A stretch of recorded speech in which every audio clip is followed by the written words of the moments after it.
हमारे दिलों को पाक करके अल्लाह अता फरमाए। आमीन। जनाब आसिम ने कहा कि हुजूर मक्के शरीफ में लड़कियों को जिंदा गाड़ा जाता था, लड़कियों को जिंदा दफन किया जाता था, और मेरे घर में मेरी शादी के बाद पहली बच्ची पैदा हुई तो मैं बहुत नाराज हुआ। मैंने जचा खान डिलीवरी होम में गया तो मेरी बीवी चीख रही थी दर्द से। मालूम है आपको एक बच्चे की पैदाइश पर दर्द कितना होता है माँ को? एक साइंसदान कहता है कि एक लड़के की पैदाइश पर माँ को जो डिलीवरी में दर्द होता है, अगर वो दर्द 60 या 70 मर्दों को बांट दिया जाए तो ये सब के सब मर्द मर भी सकते हैं। अल्लाह, इतनी तकलीफ इन माओं को होती है बच्चों की पैदाइश में। वो कहती है कि क्या हुआ? आसिम कहते हैं कि हुजूर मैंने अपनी बीवी से कहा बच्ची पैदा की है? उसने कहा हाँ रब की मर्जी है बच्ची हुई है। मैंने आगे बढ़ा और उसकी गोद से उस कच्ची बच्ची को उठा लिया और यूं जोर से मैंने उसे दबाया ना तो उसकी आंखें मेरे हाथ में निकल गया। मैंने फावड़ा लिया और जाकर के दारुत तौहीद बिल्डिंग के बगल में मकबरतुश शीबका है, मैंने उसे उसमें गाड़ दिया। फिर 1 साल के बाद 1.5 साल के बाद मेरे घर में बेटी पैदा हुई। हुजूर रोने लगे। फिर क्या हुआ? आसिम कहते हैं जब मुझे पता चला फिर बेटी पैदा हुई है तो मैंने उसको भी जाके अपनी बीवी के गोद से छीना और जैसे जोर से दबाया था ना उसके मुंह से खून निकलने लगा। मेरी हाथ में चींची करती हुई मर गई वो। मेरे अंदर जो शैतान हावी था उसके अंदर रहम नहीं, और मेरी बीवी रोती रही, वो दर्द से चीखती थी और बच्ची की जुदाई में रोती थी। इस तरीके से मैंने 5 बच्चियों को जिंदा ले जाकर के गाड़ा है, जिंदा गाड़ा। हुजूर रो रहे थे, हुजूर की आंखों से आंसू निकलते थे, हुजूर की दाढ़ी शरीफ भीगती थी और फिर दाढ़ी शरीफ से आंसू हुजूर के जुब्बे मुबारका पे गिरते जाते थे। मेरे आका रोते जाते थे। अल्लाह अकबर। मालूम है जनाब आसिम से हुजूर ने कहा फिर क्या हुआ? जनाब आसिम कहते हैं 5वीं 6वीं मरतबे जब मेरी बीवी उम्मीद से हुई तो मुझे बिजनेस के लिए बाहर जाना था और मैं तकरीबन 1.5-2 साल के बाद वापस आने वाला था। जनाब आसिम कहते हैं हुजूर मैंने अपनी बीवी से कहा सुन, तू उम्मीद से, तेरे पेट में मेरी मोहब्बत की निशानी है। अगर बेटा पैदा हो तो उसे पाल लेना, बेटी पैदा हो तो उसकी गर्दन मरोड़ करके उसे दफन कर देना। मुझे किसी को अपने हतामात नहीं बनाना है। साहिबों कितना बुरा दौर था हुजूर के दौर आने से पहले मक्के का। नंगे लोग काबे का तवाफ करते थे, पत्थर को खुदा कहते थे, अपनी बेटियों को पैदा होने के वक्त ही उसकी गर्दन मरोड़ करके उसे दफन कर देते थे। समझ रहे हैं? अभी भी वो मक्के शरीफ में मकबरतुश शीबका मौजूद है, जहां पर आप जाएं तो बच्चियों की रोने की आवाज़ महसूस होती है। रात के 1 बजे 2 बजे सूफिया कहते हैं मैंने बहुत आजमाया है, अगर अपने हाथ ऊपर ब्रिज के ऊपर से यूं करके बच्चियों की किसी कब्र के ऊपर यूं कर लें तो 4-5 मिनट के बाद हाथों में नमी पैदा होती है। इतनी अल्लाह की रहमतें वहां पर बरसती है। मेरे साथ कभी चल के चलें तो मैं दिखाऊंगा आपको। बड़ी मुबारक जमीन है, सुभान अल्लाह। मकबरतुश शीबका। मालूम है बच्चियों को यहाँ जिंदा गाड़ा जाता था। आसिम कहते हैं कि हुजूर ने कहा फिर क्या हुआ? मैंने कहा हुजूर मैं बिजनेस के लिए चला गया 1.5-2 साल के लिए और तब तक मेरे घर में फिर बेटी पैदा हुई। मेरी बीवी ने कहा इसे नहीं मारूंगी जब तक मेरा शौहर नहीं आ जाएगा, मैं इसे पाल लूंगी। मेरी बीवी ने इसे पालना पोसना शुरू किया। आहिस्ता आहिस्ता वो 1.5 साल की हो गई। मैंने घर खबर भेजा कि मैं आने वाला हूँ। मेरी बीवी रोने लगी। सहेली ने कहा तेरा शौहर आने वाला, तू रोती क्यों है? तो मेरी बीवी ने कहा वो इस बच्ची को पर नाराज होगा, इसे मार देगा, इसलिए रोती हूँ, क्या किया जाए?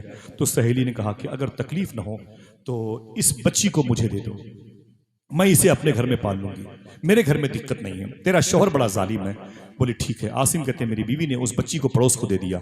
मैं जब घर में दाखिल हुआ तो मेरी बीवी मेरे सामने थी, उसका चेहरा झुका हुआ था, उसका चेहरा मुरझाया था। मैंने कहा क्या बात है, खुश नहीं है? बोले कोई बात नहीं, आइए घर के अंदर तशरीफ। आप खैरियत से हैं? मैंने कहा हाँ खैरियत से हूँ। मैं घर के अंदर गया। मैंने कहा ये बता तेरे पेट में मेरी मोहब्बत की निशानी थी वो क्या हुई? बेटा की बेटी। मेरी बीवी ने कहा कि वो बेटी पैदा हुई थी। बोले फिर? बीवी ने कहा कि झूठ बोला कि मैंने उसे जिंदा गाड़ दिया है। जनाब आसिम ने कहा बहुत अच्छा किया, तूने बाप दादा की रस्मों पर तूने अमल किया है। मैं अंदर बैठ गया, मैंने खाने पीने की तैयारी की। अचानक उसी वक्त थोड़ी देर के बाद पड़ोस के घर से वो बच्ची मेरे घर में आ गई। पड़ोस के घर से वो बच्ची मेरे घर में आ गई। अरे मेरे घर में क्या, ये घर तो उसी बच्ची का था। अभी तो मामला पेंडिंग में है। जनाब आसिम ने उसे देखा तो डांट के बोले ये कौन है? तो आसिम कहते मेरी बीवी ने कहा ना ना ना आप नाराज मत हो, ये पड़ोस की बच्ची है, मैं इसे वापस करती हूँ। ये इसे वापस कर दिया। तो आसिम कहते खबरदार कोई लड़की मेरे घर पे कदम ना रखे, मैं इनके मनहूस चेहरे को नहीं देखना चाहती, मुझे नफरत है, नहूसत होती है इनको देख करके। बच्चियां, कैसा जालिम आदमी है, दामाद बुलाएगा अपने घर में, इस किस्म के ताने दिए जनाब आसिम ने। हुजूर फरमाते फिर क्या हुआ? आसिम कहते हैं लेकिन हुजूर अक्सर 2 4 5 मिसाल के तौर पर घंटे नहीं थे, फिर भी कुछ न कुछ देर के बाद वो लड़की मेरे घर में आ ही जाती थी। मैंने उसे तमाचे मारे, भाग गई, फिर आ जाती थी। मैं उस पर सख्ती करता था, वो लड़की भाग के फिर आ जाती थी। अचानक कहते हैं कई दिन गुजर गए। एक दिन मैंने देखा कि वही बच्ची मेरी बीवी के दुपट्टे के करीब और चिखाने के करीब खड़ी होकर के मेरे चेहरे की तरफ देख रही थी। उस वक्त उसका हसरत व यास के आलम में देखना मेरे दिल के अंदर कैफियत पैदा कर दिया, मेरे दिल के अंदर नरमी पैदा हो गई। आसिम कहते हैं मैंने कहा अपनी बीवी से कि इस बच्ची को मेरे पास भेजो। बोले क्यों? तो मैंने कहा कि ये बच्ची इस वक्त मुझे अच्छी लग रही है, मेरे पास भेजो। डरते डरते आसिम कहते मेरी बीवी ने मेरी बच्ची को, अपनी बच्ची को ला के दिया। कहा ये कौन है? मैंने कहा ये पड़ोस की बेटी है। आसिम कहते हैं बेटा बैठ जा। जब बच्ची बैठ गई तो जनाब आसिम कहते हैं मैंने अपने हाथों से उसे खाना खिलाया। वो खाना खाती जाती थी और उसके चेहरे की चमक से मेरे अंदर की जो कमजोरी थी वो दूर होती जाती थी।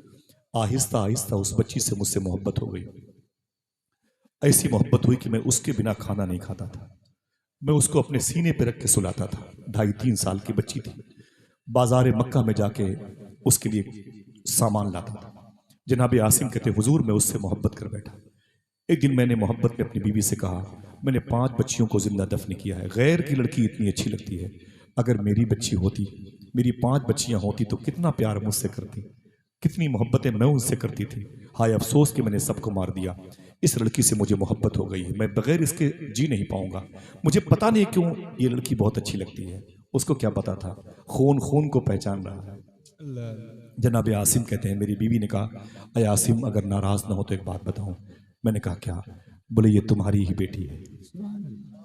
फिर से बोले सुभान अल्लाह। मैंने कहा ये तुम्हारी ही बेटी है। मैंने कहा ये मेरी बेटी है? बोले हाँ। बोले फिर? बोले मैंने इसे मारा नहीं, मैंने इसे मारा नहीं, सिर्फ इसलिए कि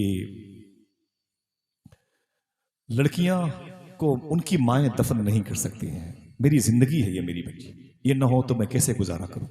आसिम कहते मैंने कहा खबरदार इस राज को जाहिर न करना, किसी को पता ना चले। आसिम अपने घर में बच्चियां पालता है। दरवाजे बंद कर दिए जाते थे सख्ती के साथ। लड़की बड़ी होती रही, बड़ी होती रही। एक दिन मक्के में ये बात फैल गई आसिम के घर में लड़की रहती है। बस नापाक दोस्तों की मेजॉरिटी ने आसिम कहते हैं मुझे बुला लिया और बुला के बिठा लिया और बिठा के मुझे बोले और टॉर्चर किया। बोले जालिम आसिम कहीं के, लड़की को पालता है।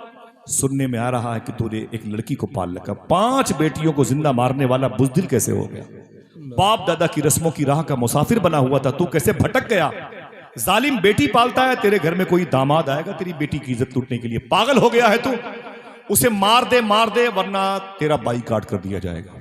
आसिम कहते हैं इतना सुना तो मेरे अंदर का नफ्स गालिब आ गया, शैतान मेरे अंदर का जाहिर हो गया, वो जा गया। बस मैं गुस्से में सीधे अपने घर आया दौड़ते हुए। मैंने लात मारी, दरवाजा खुल गया तो मैंने क्या देखा, मेरी बीवी आंगन में बैठी हुई है और मेरी वही 3 साल की बच्ची मेरी बीवी के रान पर सर रख करके अपने बालों को कंघियों से साफ करवा रही है।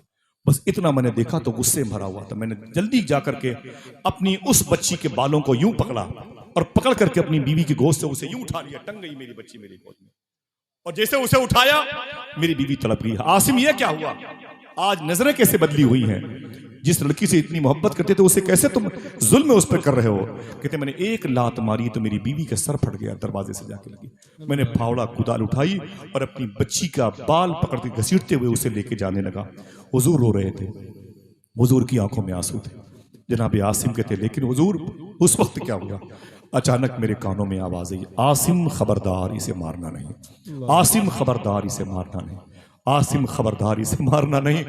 जनाब रिसालत माफ कहते आसिम फिर क्या हुआ? जनाब आसिम कहते हुजूर मैंने पीछे मुड़ के देखा, आवाज थी, आवाज देने वाला कोई नहीं था। मैं डर गया, मैंने समझा जमीन फट जाएगी, मैं मर जाऊंगा, आसमान मेरे ऊपर गिरेगा, मैं तब जाऊंगा।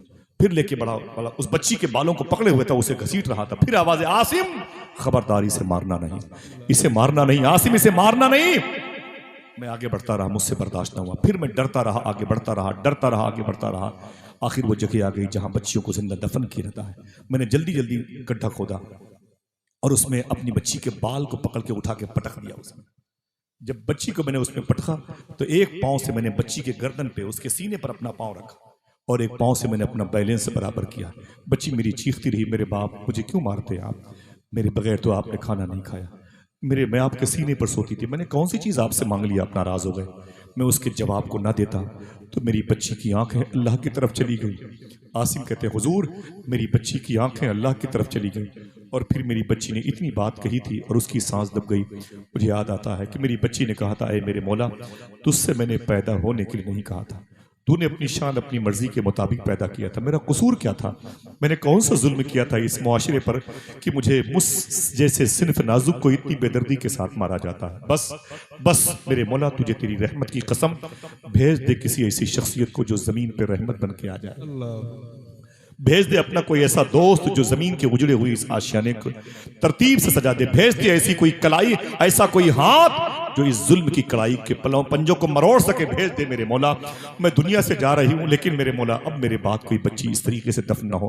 मेरी बच्ची के आखिरी जुमले थे। आसिम कहते हैं बस मुझ पर शैतान हावी था और बच्ची मैंने दफन की। मैं घर आया, मेरी बीवी अचानक मेरे घर से भाग गई, मेरा घर उजड़ गया, मैं पागल हो गया, लिबास फाड़ के मक्के में घूमता। आमीना के लाल आप आ गए, आप आ गए, आप मिल गए तो मेरी जिंदगी बच गई। आप मुझे सिर्फ इतना बता दें, मैंने 5-6 बच्चियों को जिंदा मारा है, अल्लाह मेरी खताओं को माफ़ करेगा कि नहीं माफ़ करेगा? हुजूर फरमाते हैं ईमान लाने से पहले का जुर्म है, अल्लाह ज़रूर माफ़ करेगा। आसिम ने हुजूर के कदम को चूम करके कहा था, अय मदीने वाले आका, रहम व करम पे अपनी उम्मत को अपने अंदर समेटने वाले आका, मुझे सिर्फ इतना बता दें, 5 बच्चियों को मैंने जिंदा दफन किया था। जिंदा दफन के वक्त कोई बच्ची जब मैं लेके जाता था तो वो आवाज नहीं आती थी, आसिम खबरदार, आसिम खबरदार, आसिम खबरदार, इसे मानना नहीं। 6वीं बच्ची को जब मैं दफन करने के लिए लेके जा रहा था तो ये आवाज आ रही थी। हुजूर मुझे सिर्फ इतना बता दें, वो आवाज कैसी थी, वो आवाज किसकी थी? आखिरी जुमले सुने, मैं इसे चुपके से बोलूंगा। हुजूर ने रो के फरमाया था, लेकिन आपको जोर से सुभान अल्लाह कहना है। अल्लाह फरमाता है, वमा अरसलनाका इल्ला रहमतल लिल आलमीन। जैसे आसिम ने कहा, हुजूर मुझे ये तो बताएं वो आवाज कैसी थी जो आखिरी बच्ची के दफन करने वक्त आती थी? अय आसिम, इसे मारना नहीं, खबरदार। हुजूर इस कदर रोए, हुजूर की आंखें अश्कबार हुई। फरमाया, आसिम वो आवाज 6ठी बच्ची की पैदाइश के वक्त, दफन करते वक्त इसलिए आ रही थी, मारना नहीं।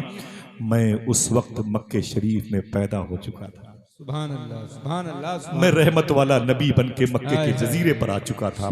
मेरा रब नहीं चाहता कि जिस शहर में रहमत बन के मेरा हबीब जाए, उस शहर में इस सिनफ नाजुक पर कोई जहमत करे, कोई इन्हें तकलीफों में उलझा दे। बस मेरे रब की मर्जी थी। लेकिन ऐ आसिम, अल्लाह तेरी खताओं को माफ करेगा। आप कहते क्यों नहीं, लोग आते हैं तो आती है घरों में रौनक, आप आए हैं तो दुनिया से दुनिया में बाहर आई है। साहिबो, अपनी बच्चियों से मोहब्बत करो, और अपनी बच्चियां ना हो तो बच्चियों की पैदाइश की दुआ मांगो, और बच्चियां फिर भी ना हो तो यतीम बच्चों से मोहब्बत करो। सुभान अल्लाह, सुभान अल्लाह। इंशाअल्लाह बोलो, इंशाअल्लाह। इंशाअल्लाह। गरीब बच्चों से मोहब्बत करो, बच्चे चाहे हिंदुओं के हों चाहे मुसलमानों के हों। मादरत चाहता हूँ, अब वो 1:45 बज गया है, मैंने भी नमाज तो पढ़ ली है, खाना नहीं खाया। एक नात सुनना चाहता था अपने भाई से, एक नात, लेकिन माफ चाहता इन्होंने, मैं तैयारी कर रहा हूँ और मुझे निकलना है 10 मिनट के बाद। आप बैठे रहेंगे, एक एक नात मेरे भाई पढ़ेंगे, ठीक है? इंशाअल्लाह वादा करो। अभी आऊंगा तो फिर गौस पाक की बात करूंगा इंशाअल्लाह। मैं बहुत बर्दाश्त कर रहा हूँ, गौस पाक की बात नहीं कर रहा हूँ, ठीक है? लेकिन जब उनके जद्दे करीम की बात हो रही है, ऐसी मुबारक आवाजें हों, खुदा की कसम अल्लाह सलामत रखे। दुआ करो, अल्लाह